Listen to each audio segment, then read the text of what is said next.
Hola a todos. Espero que estén bien. Today we are going to be talking about reflexive verbs in Spanish. Now, what are reflexive verbs? So a verb is reflexive if the subject and object are the same. One performs the action on oneself. Yes, so that's what makes a reflexive verb different. With a traditional verb, the subject and the object would be different.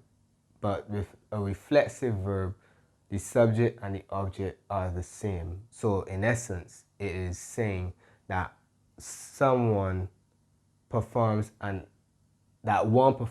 action on oneself rather than performing it on someone else, right? But we do have these in English, and examples of these in English would be any verb that is transitive, okay, that requires an object. But again, the subject and the object will be the same. So for example, if I say, I introduce myself, introduce would be a reflexive verb because it has this, in this sense, because it has the same subject and object, I and myself. So the object of that reflexive verb is going to end in self. Like this is where you have myself, yourself, himself, etc., etc. So in English, those will be examples of reflexive verbs, right? Where you have the subject and the subject and the object are the same, right? But these are more common in Spanish than they are in English, all right? But let's get back to the Spanish. So reflexive verbs will end in se in the infinitive form. Example, bañarse, which means to take a shower, or vestirse, which means to get dressed. Now, if you see a verb in its infinitive form and it ends in se, that verb is reflexive. So this is how we identify a reflexive verb. And you're also going to notice that it will end in the regular infinitives like an AR, an IR, or an ER. Then it will be followed by se. Alright, so that's also something you will notice. Not only will it end in se, but it will also be preceded by the typical infinitive endings like the AR, the IR, or the ER. As you see here, bañarse, it ends in SE, yes, se, but before that it has AR. Same thing here, ends in SE, but before that it has IR. Alright? So this is how we identify a reflexive verb. Now, you would see earlier that I would have said that the object of the reflexive verb is going to end in self. Myself, himself, yourself, okay. So that means that this object has to agree with the subject. So when it comes to Spanish now, you have to use the correct reflexive pronoun with the verb. Alright, that is paramount. So let's look at the different reflexive pronouns based on the subject. Yo, me. Tú, te. Él, ella, usted, se. Nosotros o nosotras, nos. Vosotros o vosotras, os. Ellos, ellas, ustedes, se. Alright? So these reflexive pronouns are very important. Alright? Now, when it comes to conjugating reflexive verbs, right, you're going to see some examples shortly, and then we are going to discuss it. Alright? So 1, me desperté a las 5. I woke up at 5 o'clock. Or literally, it could mean I woke myself up at 5 o'clock. Right? 2, Ana se acuesta tarde. Ana goes to bed late. Alright? So that's 2. 3, no vamos a bañarnos. We are not going to take a shower. And 4, él se cepilla los dientes. He brushes his teeth. Alright, So from these examples, you would see that the reflexive pronoun goes before the verb. All right? You would see that because we first have to identify the subject, and then we would use the appropriate reflexive pronoun depending on the subject. So in this case, we're talking about the first person singular, so we use me, and then we conjugate the rest of the verb. So this is from the verb despertarse, which means to wake up. All right?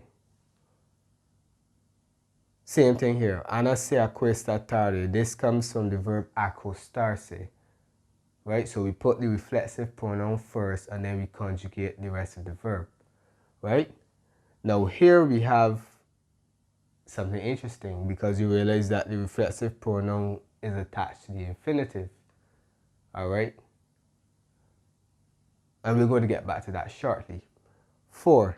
Él se cepilla los dientes. Now here is an interesting case as well because you realize that it doesn't say sus dientes. But we don't need to put sus, we don't need to use the possessive adjective sus because se cepilla means that whatever follows will belong to him. So it is implied that the teeth are his, right? That's what this is implied when you say se cepilla, when you use the reflexive verb here. And you would see that these reflexive verbs are used to talk about daily routines, right? So despertarse, acostarse, bañarse, and cepillarse, right? So these are usually used to talk about your daily routine. Now let's go back to number 3.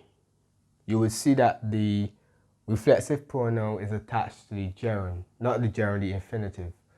Now, normally, in most cases, when you're conjugating the reflexive verbs, the reflexive pronoun goes first and then you conjugate the verb, okay? Yes, but there are exceptions. When it comes to an infinitive or a gerund, the reflexive pronoun can occur in 2 places. It can occur here, like this is, you have an infinitive. So the reflexive pronoun can either go attached to the infinitive or it can go before the conjugated verb. So this is an example of it attached to the infinitive. I could also say, no nos vamos a bañar. And that would be perfectly fine as well, right? When it comes to a gerund, we could put the reflexive pronoun before the conjugated verb. For example, me estoy bañando. I am taking a shower. Or I could say, estoy bañándome. Right?